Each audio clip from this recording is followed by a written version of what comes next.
Thank you for coming. I'm glad to welcome Sascha Meinrath here. He is the founder of XLab in the US. The profile has already been circulated to you, as well as the abstract of the talk. I just want to put this particular talk in context. Okay, so we are in the process. I mean, especially in India, we are in the cusp of wireless broadband revolution that I normally call as telecom 2.0. Right? So we've had about growth and exponential growth of about 935 million mobile subscribers in the world. But more and more of that voice-based services are going to change the future. Of course, as we have discussed, some of you are there in my class, that spectrum is a constrained resource for commercial mobile services, and therefore in India there's a heavy competition, unlike in any other country, and therefore there are ways by which we need to garner additional spectrum. One of the ways by which it can be done is through unlicensed spectrum and open networks, right? Community networks. So I think that Sascha will cover a little bit of that, but it's a very appropriate time to start talking about having community networks. There are a lot of smart cities that are going to come up in India, at least as Prime Minister has envisioned. And all the smart cities are going to be connected through wireless networks. And therefore, this particular topic is going to be of relevance to India. Of course, it has been relevant for the other countries as well. We are also glad to have Professor D. Manjunath from IIIT-Bombay, who works extensively on wireless telecommunication networks. Sascha has come all the way from Washington, D.C. He is also co-founder of the Measurement Labs, which takes measurements of the internet traffic around the world. So we can learn a lot of things from him. He is going to be giving a keynote speech at the Communications and Networks Conference tomorrow morning. Yep. And then he is going to be participating in the panel discussion tomorrow evening. He will also be presenting a keynote speech in the afternoon on 9th, which is the event called the Mobile India, which is part of ComSnets. So if you're free, then you walk over to the Chancery Pavilion at Residency Road on the 9th. So if you tell me beforehand, then I can make some passes, right? So you can come in. He'll be talking about net neutrality and things like that in Mobile India. So glad to have you, Sascha. Thank you. Thanks for coming over here and over to you. Absolutely. Just tell me to speak up if you can't hear me in the back. I always create sort of talking points that are sort of the rough guide of what I'm going to speak about, and I always go completely off onto tangents. So I'm going to apologize in advance for doing that. There's a lot to cover here, and I feel like I'll just touch on a number of different issues that will hopefully give you a feel for the kind of work that I do in Washington, D.C. And before I get started, I just want to thank you two especially, but just the whole team of folks that actually brought me here. This is my first time in India, so I've got to experience fantastic weather. It's snowing in Washington, D.C., and it's brilliant here. I've got to experience brilliant food, delicious. And I give this talk a lot, and I always sort of start changing it up because I feel like there's especially a lot of relevancy in what I'm about to talk about for India. I think, like many of you, think that the digital divide is a persistent problem that's been vexing developers, been vexing countries for a generation now. But I also believe, and this is perhaps unlike most folks, that this problem is getting far worse than it has been in previous years. In fact, I'd go so far as to say that our efforts to address the digital divide are creating a massive problem that's going to be kind of a double detriment for the people that aren't yet connected. And I'm going to explain that later on, how all the work that we're doing to improve people's lives, to get people connected, is actually creating an entire new underclass that's far worse off now than they were before. So I think that this crisis that we're heading towards is also a great opportunity. And we've seen this in times previous. Like throughout the history of telecommunications, we have faced this same problem and overcome it. And I think that we're at the very cusp of people realizing that internet connectivity is not a luxury good, as it has been claimed to be in years prior, but is actually a basic necessity for people's livelihoods. But before I go into a lot of that, I'm going to talk a little bit about a truly disruptive technology that I and my team have been developing for the past 15 years. And starting about 4 years ago, we started receiving major grant support, about $8 million in grant support to develop a truly open source, freely available telecommunications infrastructure building technology that is going to seriously disrupt existing business models. So some of the largest companies on the planet are going to be kind of upset about this. But will also be useful in helping inoculate against tyranny, oppression, censorship. That's the genesis of this project, was around helping people circumvent the enclosure of their digital space. But it will also fundamentally alter some of the power relationships between people and their governments. And I think in India that is a remarkably powerful opportunity. So it won't do this with some sort of profoundly expensive black box science fiction-y technology. It's going to do that with the technologies, the hardware that's in your pockets and backpacks right now. It'll do it with your cell phones, with your laptops, with basic off-the-shelf Wi-Fi devices. In essence, repurposing them, adding features and functionality that they don't come with out of the box, that enables you to set up a 21st century digital infrastructure. But before I get into that, I want to talk a little bit about my own history. Because in Washington, DC, I'm a very strange duck. I'm an odd duck in DC because of where I came from. So back in the 1990s, actually even before that, 25 years ago, I was an avid environmentalist. And unlike today, where that's kind of cool, this was like what the dorks did, right? Like, people working on recycling 25 years ago were not sexy. We were decidedly geeky in that endeavor. But I really loved this notion of going out, touring around in mountainscapes and pastoral lands, backpacking and camping and all that. And that led, in many ways, to an interest in wilderness protection, and that led eventually into food politics. And you can see there's nothing about technology here yet, right? It's like me, a bunch of trees, hanging out, grooving, having a good time. And it led into my being actively involved with and then helping lead my local food cooperative, the Common Ground Food Co-op, which put me in touch with a whole bunch of other do-gooders in life.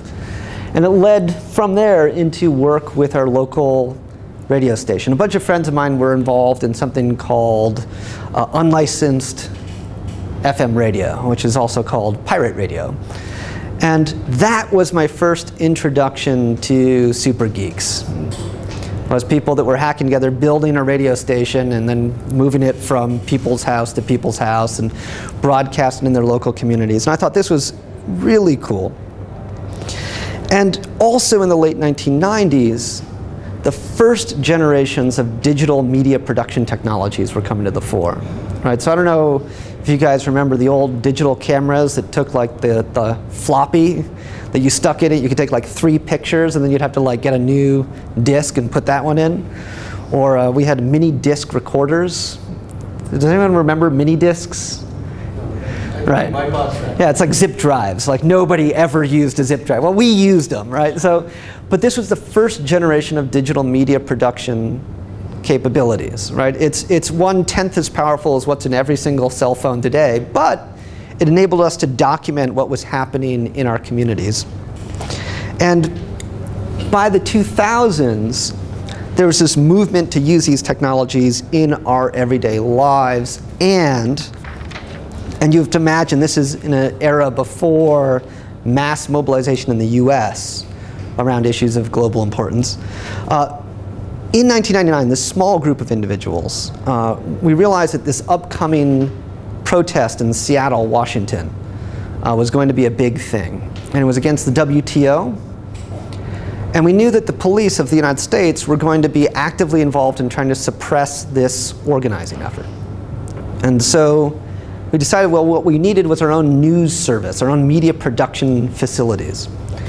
And we created something called an independent media center in Seattle. It was one independent media center, and that one independent media center documented from the streets of Seattle during the protest what was actually happening. So while CNN was saying all these protesters are doing all these awful things, the protesters were filming protesters sitting down in the street and holding up peace signs and then getting their crap beat out of them by the police. And I see this as a proofing out of not just the technologies, but tactics that later on, during Occupy, during Arab Spring, were held up as paragons of engaged, civil disobedient, like democracy organizing and advocacy work. But it started there. And that single independent media center spawned, everyone came together in Seattle, shut down the WTO convening, everyone was very excited, they loved this idea of citizen journalism. They brought these ideas back to all of their cities in the US and overseas. That one independent media center became hundreds of independent media centers within a couple of years. At one point, indie media was the largest citizen journalism effort on the planet.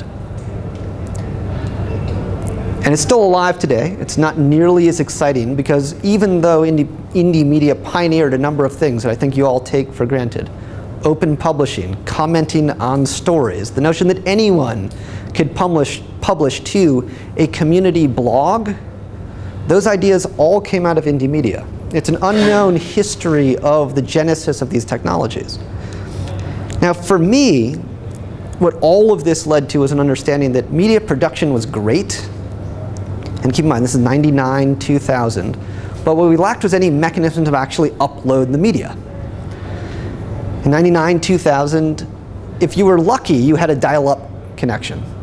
And trying to upload a video on a dial-up connection is like, it makes you want to just shoot yourself immediately. It is horrible. And so in my technological naivete, I thought, well, what we just need to do is just build our own telecommunications infrastructure so that we can send this media around town, so that I can take photographs of something happening in my community and upload them in real time. Now today I would say everyone here would be like, duh, of course you want to do this. 15 years ago, this was a radically new notion of what we should be doing. And so in the summer of 2000, I got a bunch of super geeks together in my living room. I bribed them with beer and pizza, which is like the currency of super geeks. And they came and started working on this problem of how to set up a communications infrastructure. And in the ensuing years, from 2000 to 2004, what I realized is the problems we were facing, though substantial in the technological realm, weren't actually what was preventing us from moving forward with things. The real problem we faced was, in fact, political. And for me, this was really eye-opening. I'd always thought, like, oh, we can just build it ourselves and do it on our own, and that will be no problem. But actually, what it turns out is we were being hampered in being able to deploy these technologies by a series of antiquated rules and regulations about what we were allowed to and not allowed to do. So in 2004, I began to get involved with DC political processes. So here I am, I'm an environmentalist, I'm beginning to become a geek, but now all of a sudden I'm being like infected by wonk.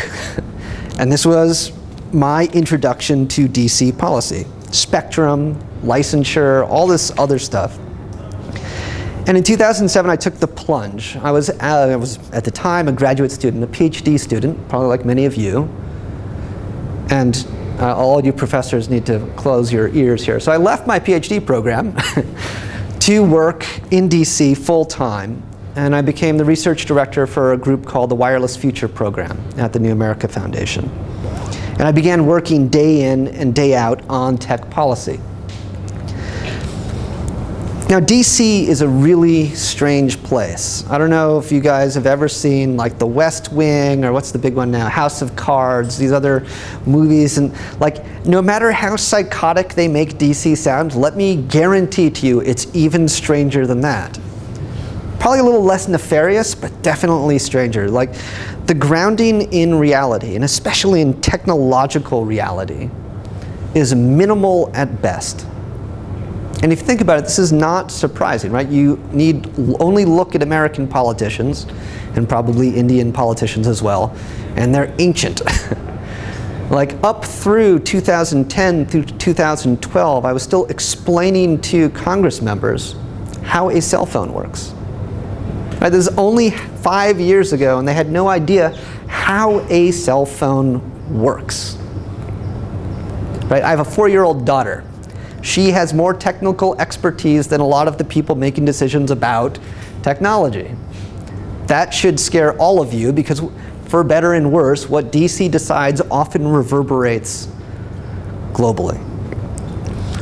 So I actually believe that there's a lot of individuals in DC whose ideals, strong personalities, etc., are really set thinking about trying to do good work. They want to do good in the world. But when they arrive there, young and bushy-tailed, like I did in 2007, that idealism, that vision, quickly gets tempered by a process that kind of subjugates it to political pragmatics and compromise, realpolitik, etc.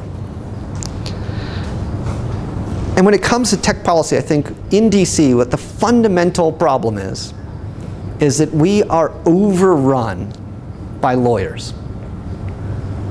Right? Like, you can't spit without hitting a lawyer in DC. I think the second highest per capita rate of lawyers in the country is in New York. And it is something like 80 lawyers per 10,000 residents. 80 lawyers per 10,000 people. DC has over 800. Wow. So it's not hyperbole to say, like, there are more lawyers in DC than like anywhere else probably on the planet per capita. And our laws and our regulations and our rules and our policies are formulated first and foremost by lawyers. Now, if you can imagine, you've gone through school, you've gotten your JD, you've finally hit the peak of your career after decades of working in this area. What's the one thing that you've never dealt with? Technology. So all these people, I don't think they're doing it out of malfeasance. I think they're doing it out of naivete and ignorance, are making incredibly bad decisions. So in 2008, I created something called the Open Technology Institute. And the singular idea behind the Open Technology Institute at the time was, I want to get a critical mass of technologists to work in these spaces where over the preceding year I'd realized are in desperate need of technological acumen. And I'll bet you have the exact same issue here in India. That you have people that mean well, but make stupid decisions again and again and again, because you have lawyers pretending to be technologists and doing the best that they can, but often the best that they can do is woefully inadequate. And so there's a space for the work that all of you do. If you can speak geek and speak wonk, then you've got a whole career ahead of you in helping shape not just Indian, but basically larger geopolitics in the technology realm. So OTI was this, again, this idea was to formulate a space for a few technologists. I originally envisioned 4 to 6 technologists gathered together to work on this sort of tech policy issues. And then it kind of grew and actually metastasized very quickly and became a tech incubator. I think I don't know if we still are, but at one point we were the largest investor in open source circumvention technologies.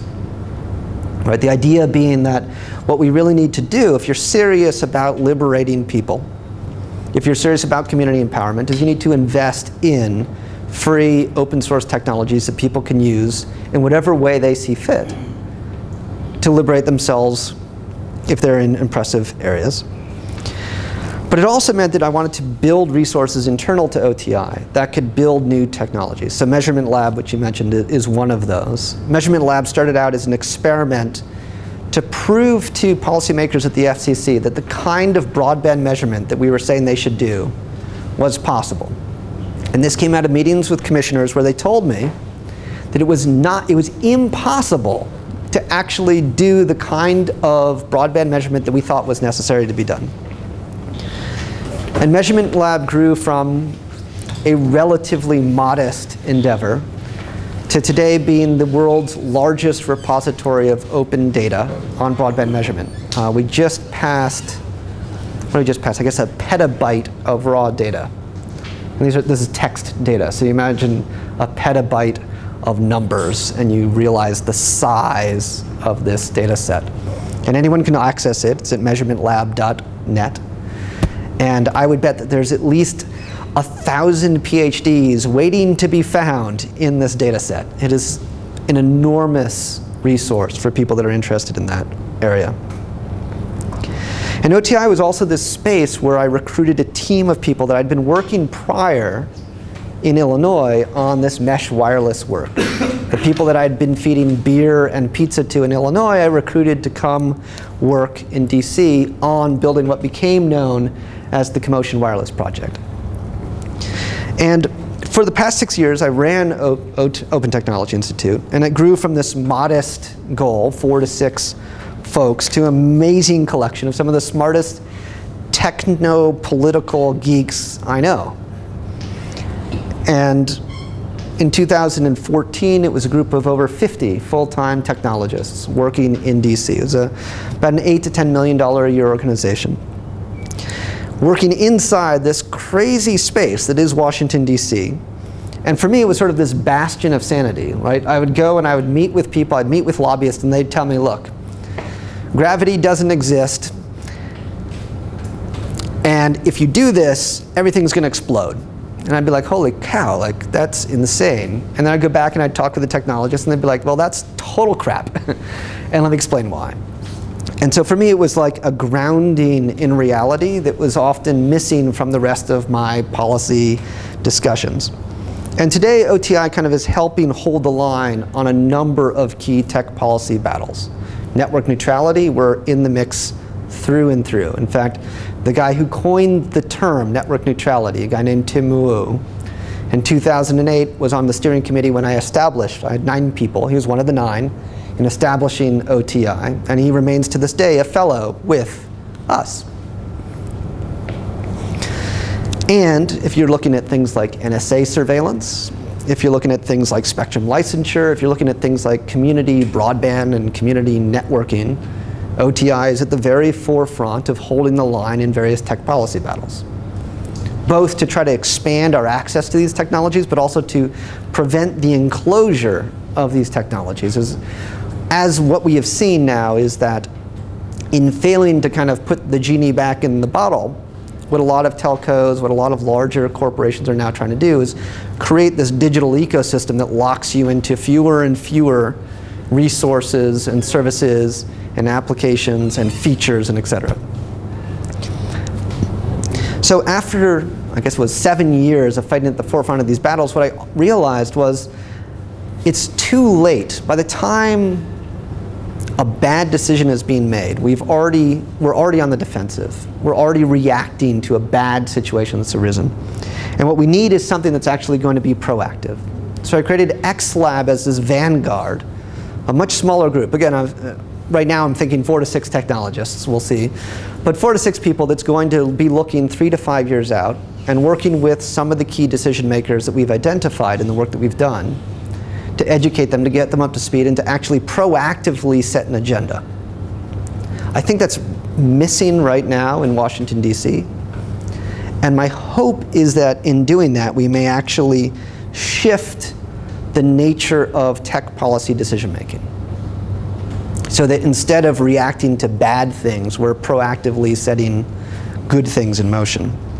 And so XLab is kind of this vanguard to OTI's day-to-day work. And my hope is that in creating that kind of space, well, my hope is actually that somebody else would have created this space by now, but my hope is actually that in doing that, we can sort of help promote what I see as some of the quintessential elements of a 21st century participatory democracy. So right now, all of our thinking about democratic organizing and participatory democracy is based upon broadcast media and 20th, if we're lucky, 20th century thinking around this.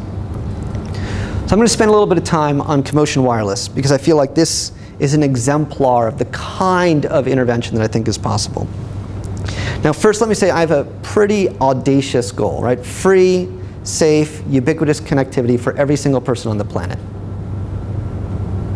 I think we have to achieve that. What I'm going to end my talk on is talking about the dark side of Metcalfe's law, and it'll become very clear why we cannot set our goal any less than that. And I think a lot of people first got to know the Commotion Wireless project from this story in the New York Times. This is front page, Sunday New York Times. Here's the hyperbole. It made me a little crazy. But in essence, that became the notion of what the work that we were doing was. It was about regime change. It was about, in essence, not affordable broadband connectivity, but geopolitics. And a funny thing happened in this story. So the New York Times really wanted to capture what Commotion was for its readership. And we're like, well, we're kind of a bunch of geeks that sit in front of a computer for 12 hours straight drinking, Mountain Dew and programming. And they're like, well, that's not interesting at all. And so they're like, well, what else can you do? I was like, I don't know. We could take a bunch of equipment and stick it in a briefcase. And they're like, perfect, do that. And we're like, oh, crap, now we have to do that. So all of this equipment is literally stuff that we had lying around the office, that we scrambled around in, stuck into this case that the New York Times took a picture of, and then labeled it the Internet in a Suitcase, which became an international meme. In Wired magazine, they actually had one of their jargon watch words was this Internet in a Suitcase. Now the irony, of course, is there is no suitcase. This never existed in the first place. I think that's one of my staff's phones, and these are just blank CDs. This is a prototype for a white space device. There's only 7 of these on the planet, which is funny because the head of Iranian intelligence came out and he said, look, those bad people, those evil, no good Americans have created this Internet in a Suitcase, and not only do we know about it, but we've already developed countermeasures to the Internet in a Suitcase, which we, of course, know doesn't exist in the first place. But what we found is that people were trying to identify, and they identified every single other device in this picture. What exactly is that device in the right corner? This? Mesh-like in the right? Well, this is the one on the right. The one on the right. Here? Okay, yeah, that one. These are nano stations from Ubiquiti. They're actually something. I thought it was a clothes rack or something. No, these are 1, 2, 3, 4 nano stations. If you go to Ubiquiti's website, you can buy them for $80 each. Yeah, and this is a rocket. Yeah. This is, I don't know if it's a Phonera. Wi-Fi access point. Yeah, but I think it's a Phonera router that we got, or maybe it's an open mesh router. This is just a bunch of blank CDs, just totally random assortment of stuff that then got labeled as this is what Commotion is, which of course it's not at all what Commotion is. And we labored under that for quite a few years. It was actually quite a shame because it really confused a lot of people about what we were actually doing. And whereas this story, right, the shadow internet, it's very sexy, was what was being told, the actual disruption from Commotion comes from providing extremely low-cost, do-it-yourself connectivity.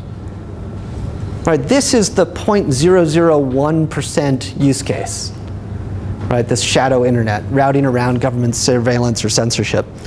For the most part, however, what we wanted to see was the free, safe, ubiquitous connectivity. So 3 years later, this is 2011. In 2014, we got a front page New York Times story that was following up. So the first one was like, here's what they plan to do. And we were lucky enough to get the New York Times to follow up and say, well, here's what they actually did, which is that we were successful. We built a technology over the preceding 3 years that could do what was claimed. It could route around government surveillance and censorship, could be set up by people with next to zero technological know-how. And this is available right now today for free for anyone to download and put onto. This is that device you were asking about in the suitcase, actually, ironically. But anyone can build this thing right now, anywhere on the planet. So this is Sayata. This was built over the course of two weekends, and I'll give you a little more information about this. Now, as everyone knows, right, traditional hub and spoke architecture here, mesh network here. Everything you know about cellular infrastructure is about this. And every business model is about this. And the reason why is because this maximizes the billable moments for all of you. This represents an architecture that maximizes resource extraction from communities and from individuals. And as everyone knows, and I have found out firsthand, especially in India, this often means that you don't have good coverage, which is a damn shame. Commotion, on the other hand, of course, is a mesh network. And this means lower cost. This means that you can dynamically extend the network, et cetera. And all of this would have probably gone much less far, except that the traditional hub and spoke ran into a problem when Edward Snowden released a treasure trove of information that explained how this architecture was being used to spy on everyone. Right? A distributed architecture is not only good for routing around government surveillance by the Iranians and the Cubans and the North Koreans, but also the Americans and the British, and the Australians, and probably the Indians as well. And so this all of a sudden grabbed a lot of people's attention. Now, what I like about these meshes is not only can we set one up, for example, in this room, but you can grow this thing organically. So that you can start with a small mesh, add devices to it, become a much larger mesh. And in so doing, blanket fairly substantially large areas. And if you take a traditional infrastructure, like your cellular phone, and you add local connectivity, and you merge them together, you can do things like bandwidth sharing and offloading of traffic, which is what we've been proofing out in numerous locations all around the globe. So that text messaging, local phone calls, a variety of streaming services, whether it's radio, video, et cetera, can all be done for free on that local network. Now here's the original diagram for the internet. Here's Commotion. And you can see this is like Sascha's house, Zach's house, Maiko's house. Zach had a T1 line back when we were first building this. And a T1 line is 1.5 megabits per second, which when in an era of dial-up was like amazing, right? Like we just thought this was the bee's knees. We were so excited for that 1.5 megabits. And I don't know if you can see this here, but each of these devices, it has like access and a computer, and this says Pringle, because we're actually building antennas by hand out of Pringles cans. This is what in 2000 and 2001, this is what a wireless access point, a meshing access point looked like. We were taking old computers from the University of Illinois Urbana-Champaign and reconfiguring them to do something that they'd never been intended to do. And this is what our antennas looked like. So we ate, along with our pizza and beer, so many Pringles. So many Pringles. I have probably put on like 20 pounds over the course of a year just eating Pringles, to the point that we were, by the end of it, figuring out other things you can do with Pringles. And maybe afterwards I'll talk about some of the ridiculousness that ensued from that. But it turns out if you have, say, 100 cans of Pringles and people that cannot possibly eat another Pringle again, the mother of all food fights can ensue. So this, in 2001, gave way to some pretty interesting stuff. So by 2002, 2003, we were miniaturizing this. This is a Socris board, and putting them in an ammo can and experimenting. We had to learn things like, oh, you can't leave your ammo can painted green, because if you do, your equipment will overheat in the sun. Right? Things that in retrospect seem obvious, but that no one could tell you because no one had built this kind of technology before. And this represents maybe 50 or 100 hours worth of work to create this. Like everything had to be hand milled and disaster. Not scalable at all, but it was all that we had. No one was actually creating these kinds of technologies at that point in time. And the ammo can router gave way to this, the metrics nodes. This is when we first started seeing enclosures that could actually house computer equipment. This is 2002 to 2003. And we learned things like, for example, this outdoor enclosure has a seal that doesn't quite seal. So in large rainstorms, we'd be like, why is the network going down? And at one point, we're just like, we're so upset by this. We went up onto the roof and found this thing half full of water. And that gave way to this, a truly, actually weather-proofed system that, again, had to be kind of built by hand. This is the size of maybe 4 CDs stacked on top of each other by 2003 and 2004.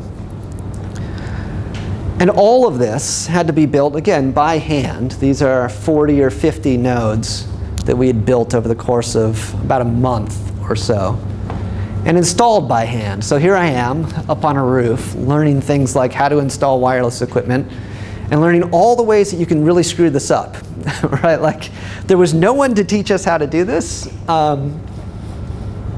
Yeah, I think I almost died several times. This is probably right before I fell off this roof, for all I know. But, and what we were able to create by 2005, right? This is 2005, are metro scale networks. What we had created by 2005, we were told this is still a time when people were explaining to us explicitly and in no uncertain terms, we're experts in the field, were saying mesh does not scale. That it was not possible to build something of this size.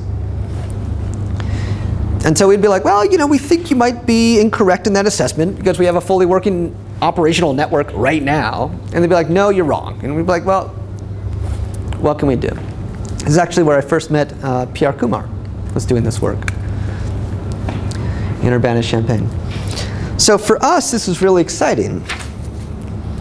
We were building networks that people told us were impossible, could not exist. And we weren't alone in our endeavors. In 2004, I hosted the first International Summit for Community Wireless Networks, which brought together leadership from a variety of community wireless networks from all around the globe. For many of us, it was the first time that we actually got to meet face to face, in fact.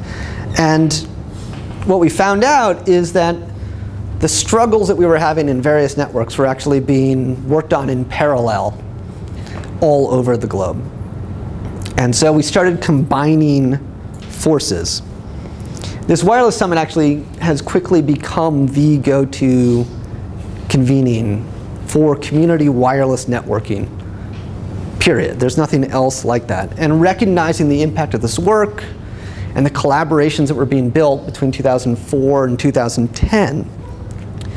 2010 is when the State Department first made a multi-million-dollar investment in these technologies that we'd been developing, first in Urbana, then in Washington, D.C.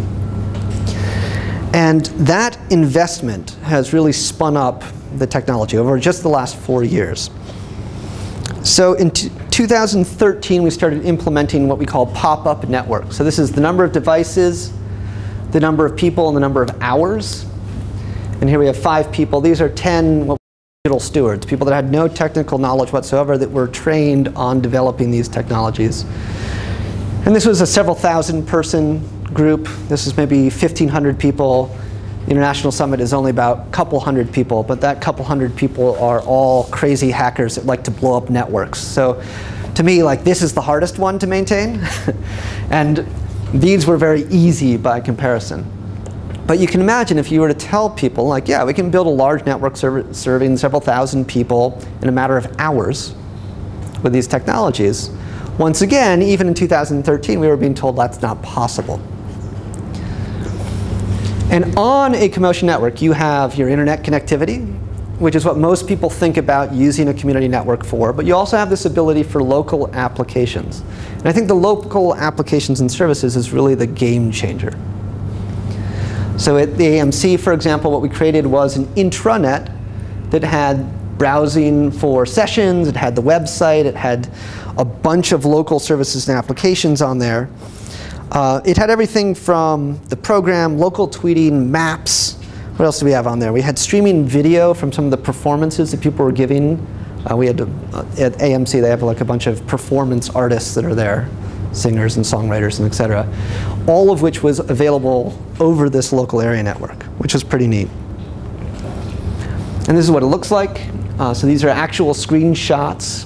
So it can tell you, for example, where you are in the conference and where you need to go to. So you can see that in real time, which is kind of a neat little widget that somebody created. And there's the streaming over on the other side. And then one of the applications that we'd thrown on there that we didn't expect to get used, but actually ended up being pretty well used, was that you could have collaborative note-taking in sessions in real time. which is kind of, again, in retrospect, it seems obvious that you would want that. At the time, this was just being proofed out. Now, coming back to SIADA, the one that the New York Times covered. So this is the network as it was built. This is after 3 days. And this is what it looks like right now. And over the course of 2 weekends, a 4-day workshop in December 2013, we built a metro scale network. This covers about 70% of a town of 12 to 15,000 people.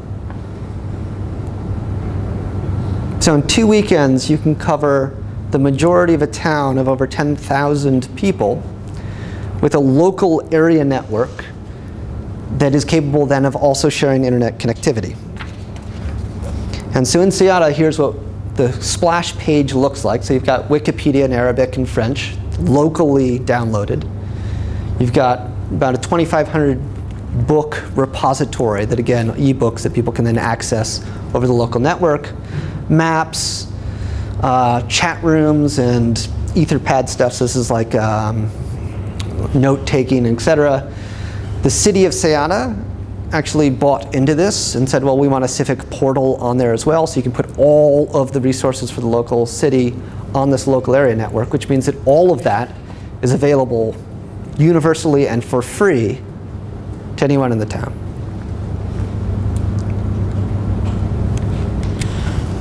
So here's what Commotion does right now today, which to me is pretty impressive, right? So it connects users, that's obvious. It shares bandwidth, that's obvious. But this open platform, I think, is really the game changer. No ISP creates that. Right? It's not in their business model. Once you've offloaded to your local area network, you're no longer being billed for something, and therefore they will never build networks like that. Increases affordability, and then of course, the genesis for a lot of the government funding, which is user privacy, which started, again, pre-Snowden, but in a post-Snowden world seems all the more relevant. Now, XLab is taking this and looking at ways to implement it and looking at ways to morph it into something even more disruptive than what that looks like. And so I'll talk a little bit about the work of XLab.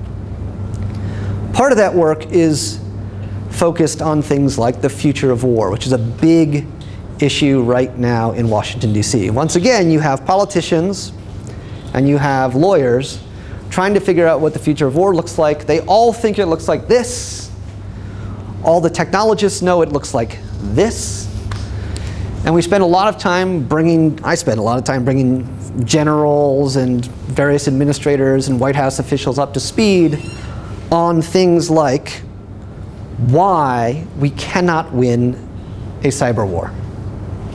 The US is at a devastating disadvantage on this.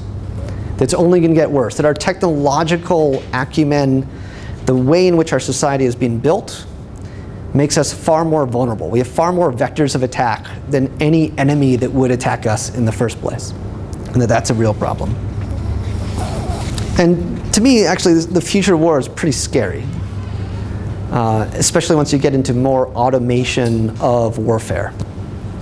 I don't want to say it's going to be like Skynet and Terminator and all that stuff. I think that's a little far-fetched. But I think mistakes are almost guaranteed to be made in the very near future as we start automating a lot of these systems. Distributed production. And this actually has huge ramifications for the Indian economy in particular. That if you're betting the bank on manufacturing at a time where distributed production is ramping up, you have a serious problem. Now in DC, what all the administrators, what all the politicians are worried about is the 3D printed gun. Right? They're all talking in a buzz of like, oh my God, somebody's going to print out a plastic gun and come in and like kill all of us.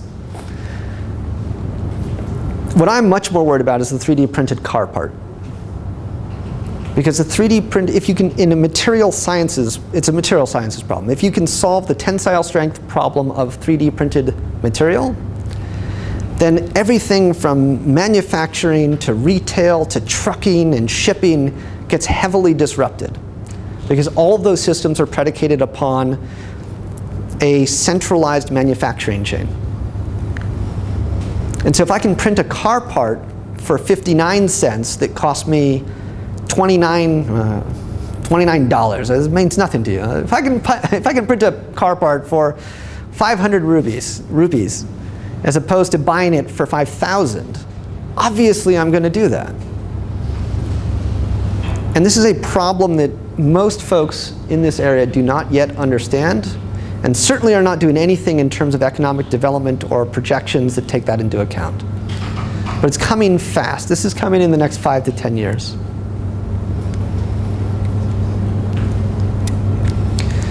To smart infrastructure, how many people here have heard of the Google driverless car? So few, really? Are you guys just shy? So the Google driverless car is this notion that a car can drive itself and that we're all going to be benefit from that. Let me be perhaps the first to tell you, we will never see a Google driverless car. It will never happen, and I'll explain to you why. If you're a programmer, if you're a company that employs programmers, if you're Google employing programmers to develop this car, you can never program the car to break the law. Right? Think about the liability when your car runs over some kid and the parents sue Google and the judge asks, did you program the car to break the law? Google must be in a position to always say no. Now, imagine, if you will, trying to drive through Bangalore traffic while obeying the law. Exactly. And the same thing is true of any major city on the planet. It's actually not possible to abide by the law. And you cannot program a car to break the law. So the notion of a Google driverless car runs into a problem not of the technological capacity, but actually of liability and tort reform.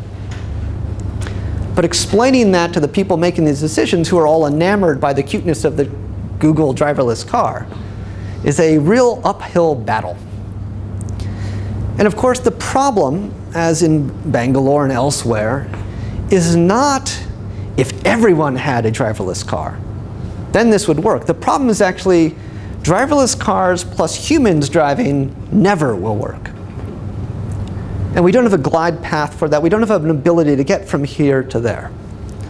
And so until something fundamentally changes, we will never see Google driverless cars. And of course, privware, the Internet of Things, which is on everybody's minds these days, and I think looks incredibly scary and very grim, very bleak. That as soon as you've created business models that commoditize all the information about you, about what's happening in the most private facets of your life. Right, in the US, I don't know if it's the same here, the quantified self, the Fitbits, and all these devices that are collecting all this data about you. We have no idea what is actually being done with that data. What I can tell you is that if I were running, say, a large insurance company, a health insurance company, I would definitely want access to all that data. And I'd be willing to pay quite a lot. But it's also a part of things like, do you guys have like shopping cards here, like loyalty cards and all that stuff? Right, and you get like a small price break. I think what most people don't fully comprehend is all of that information, everything that you buy on that card is tied to you. And so whoever wants to know everything that you eat, or develop a profile for people that eat this, believe that, can do so. And there's no check and balance on that. There's actually no rules of the road on what you can and cannot do with this information. And we were talking a little bit earlier about like type 1 and type 2 error. These are major problems. There's something in statistics called the ecological fallacy. It basically says you can't take population level data and apply it to an individual.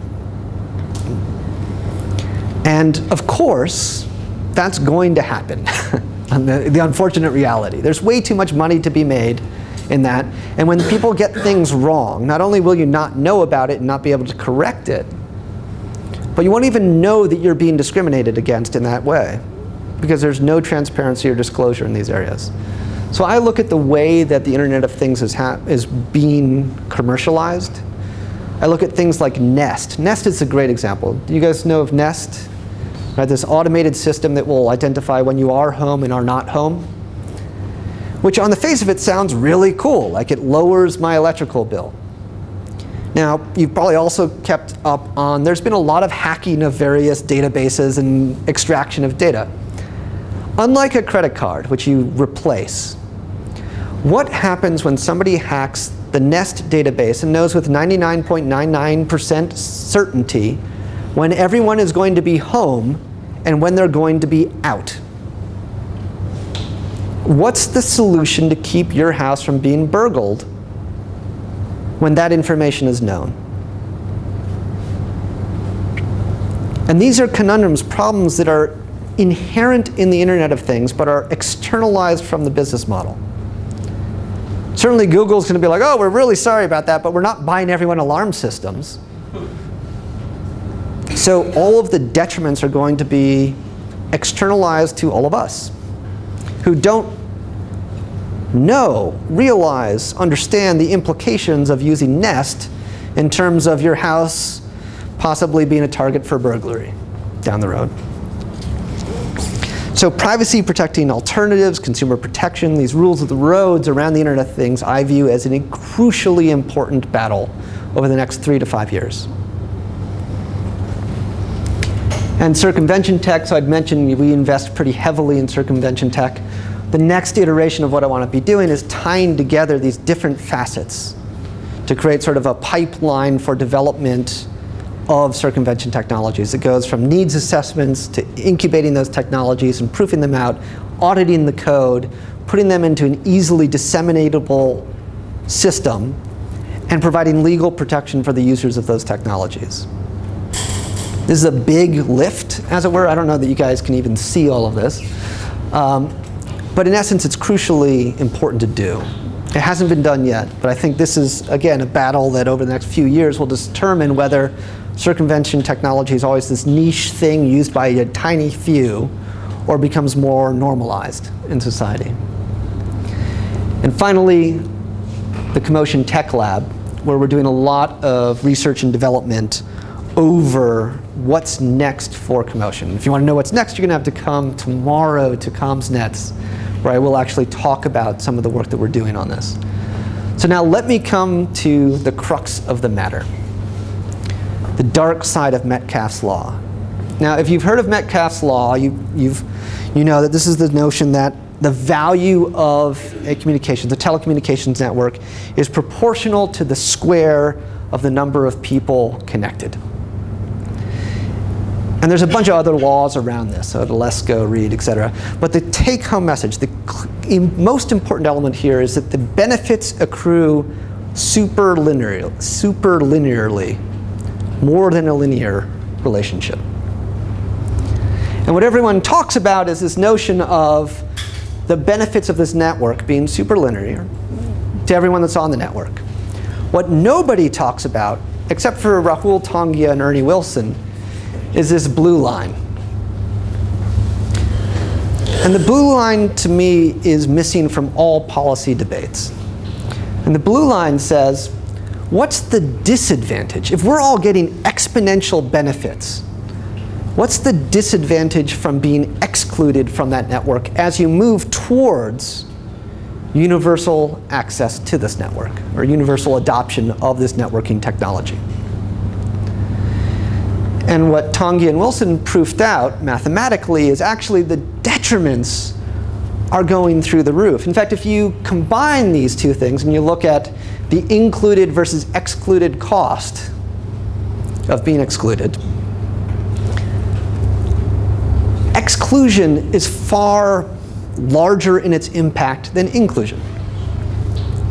So if we are living in a world whereby you have, say, 50% adoption, it's not so bad, right? Being excluded doesn't cause massive detriment in your life. But if we move to, say, 3/4 adoption, 80% adoption, 90% adoption, that those that are excluded face an enormous negative impact on their life. And what's interesting is throughout telecommunications history, we have understood this. Like, we have had processes in place to move from modest adoption of a technology like telephone towards universal access and adoption. Even India has had a series of interventions in this way. So in India, you have a couple of different problems. You've got one of the lowest rates for fixed line wireless, or for fixed line broadband. I was looking up some of the figures. 1.1 inhabitants per 100 have fixed line. Pardon? It's correct, 1.4. It's what? 1.4. 1.4. Oh, all right. So I might have last year's ITU numbers. You might have an Upton. So the yeah. So let's give it 1.4. The international average is 9.9. Right, and that's a gulf that's probably going to get worse.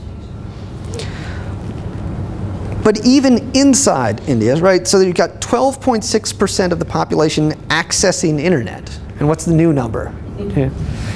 Right?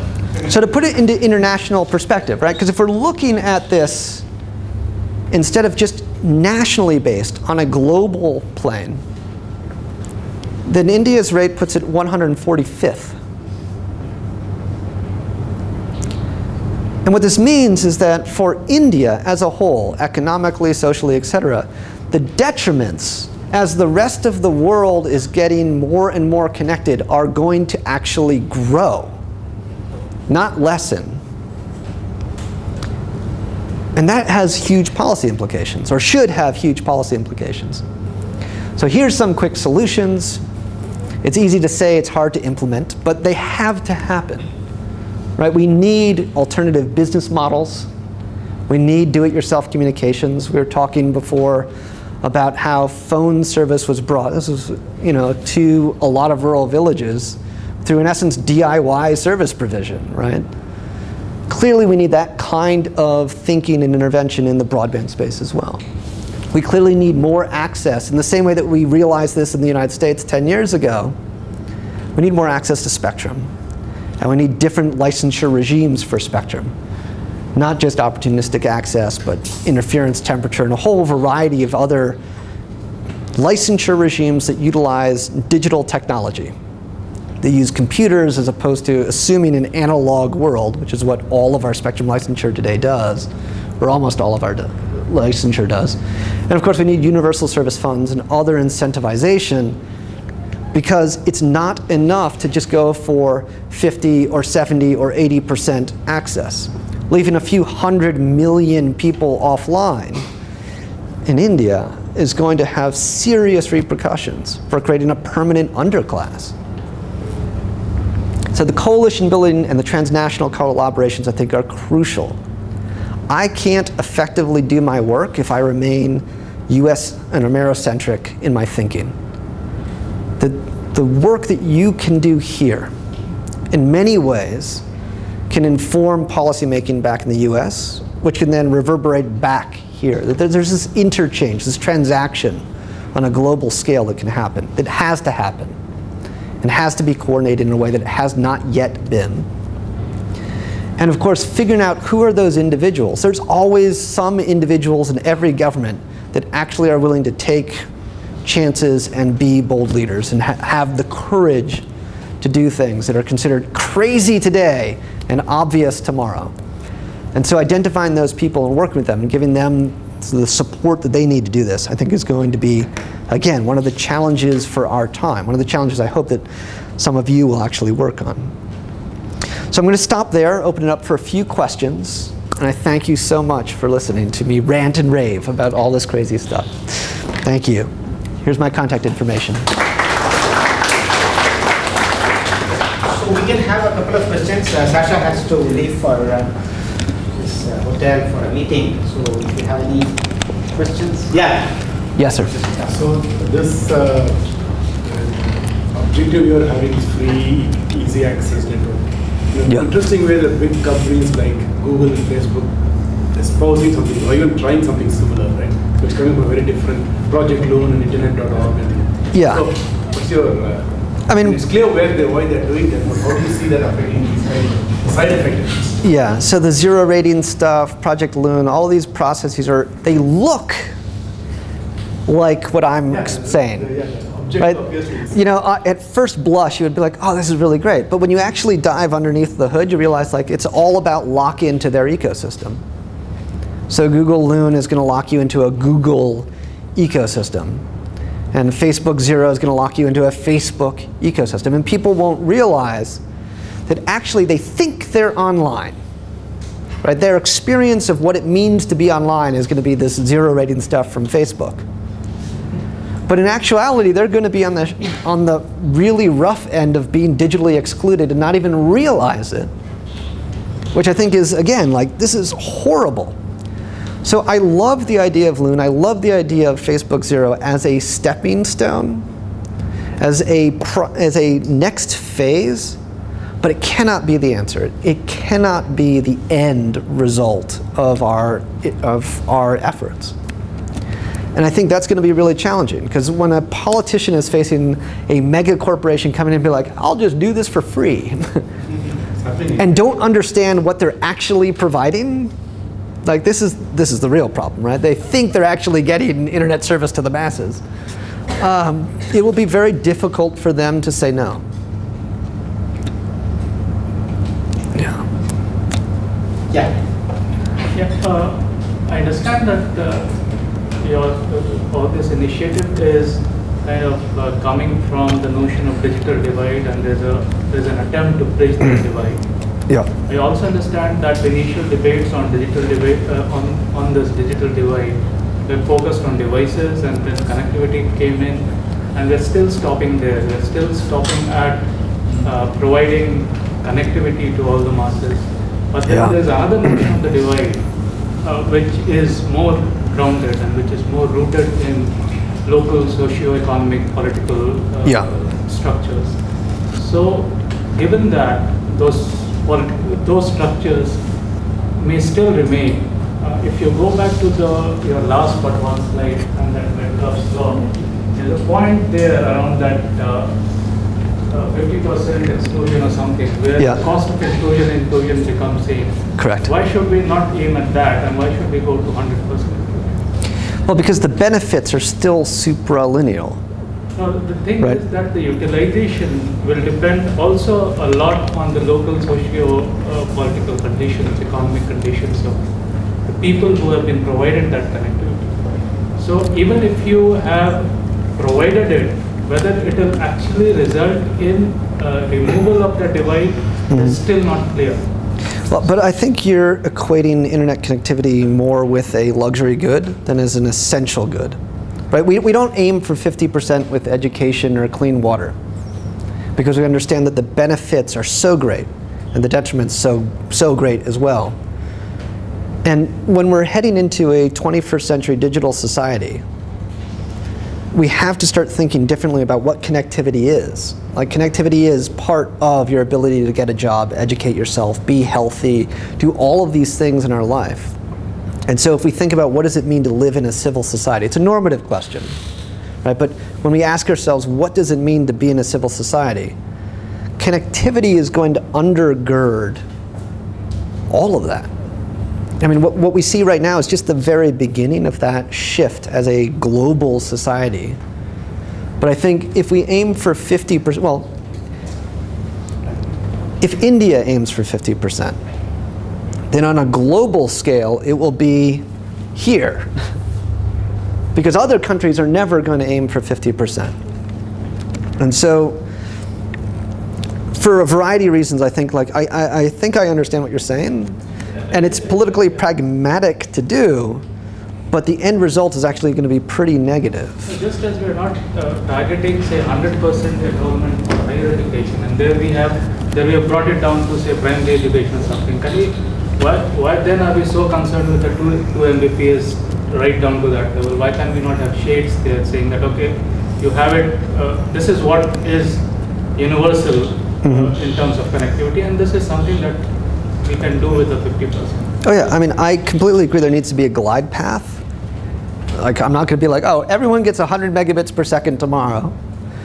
But I also feel that no country is right now looking, or should be looking, only at their own broadband penetration rate. They need to be thinking about what does it mean in a global economy if other countries are moving ahead and will move ahead. And they need to be looking at like this impact, not just domestically, but in an international context. And so, I'm trying to think how to explain, like, if you aim for 50%, you're guaranteeing that as a country, you're going to be pretty bad off. That you will not be competitive along a variety of different domains that internationally more and more countries will move towards. And I mean, let's face it, I mean, I'm not trying to sugarcoat this. India has a serious problem, right? Because this is actually a massive infrastructure investment that has to happen. And from everything that I've gleaned in talking to folks, like that's a real challenge. But it's one that has to be met. Otherwise, you're basically consigning India to being a digitally disenfranchised country vis-a-vis the rest of the globe, or a good portion of the rest of the globe. Obviously, there will always be the North Koreas that make you guys look fantastic, but like, it's going to be a growing problem. One last question. Yeah. The mesh network is actually a disruptive technology in organizations. Yeah. And you're closely dealing with policymakers. Yeah. So how are the big players like AT&T and Verizon responding to your... Yeah, well, AT&T and Verizon and others are really hard up in that before we received government funding, we were just a bunch of hackers that were like doing these technologies, and they probably could paint us as evildoers or whatever they want to do. But because we've received State Department funding and USAID funding and Radio Free Asia funding to create liberatory technology for people fighting for democracy under oppressive regimes, when they do that, I can be like, why do you hate freedom? Like, why are you against democracy? Like, this is something that the US State Department supports.